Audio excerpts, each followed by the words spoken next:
You know, Eric, we go to rallies, and even when I talk to people and on a ride and they find out that I work for Ride Adventures, I'm an instructor, a lot of times they say something to the effect of, you know, I was thinking about doing training, but I didn't. And so I thought we'd talk about some of the things that stop them. What's stopping people from signing up for training? And then maybe address some of those concerns that they have. I've heard people say that too, and we got kind of compiled a list here. And the first reason people often give is, well, of course, there's the cost of doing so. I mean, for sure, it's an expense. One is, if you think about the money that you're probably spending on an adventure motorcycle and the helmet and the boots and the gear and then the trips you take, in the grand scheme of things, that money that you might spend on a training clinic is kind of a small percentage. If you compare the cost of, say, Ride Adventures 2-day clinic to the cost of a broken ankle, I think it's a pretty good return on investment. Another reason people come up with is the intimidation factor. It might be that, oh, I don't think my skills are good enough for this training,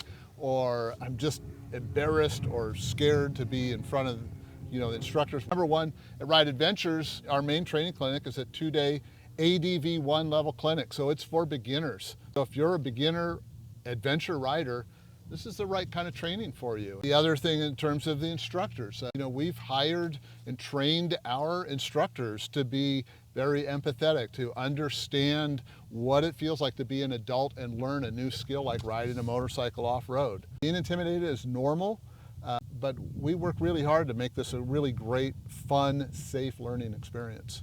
Okay, another question or another concern people have is that they don't have the right bike. I've talked to people that have come up to our booth at one of the rallies, and they say something to the effect of, I want to get into adventure riding, I just have a street bike right now, so I don't really have the right bike to ride. Or, gee, I don't even know what kind of bike to buy. And so at Ride Adventures, we have a number of different rental bikes that are available for students to rent for the training, or they can bring their own. But having sort of a variety of bikes that we can offer as rentals gives people a way to find out whether that's the right bike for them or what can help them to choose the right bike when they get ready to buy their adventure bike.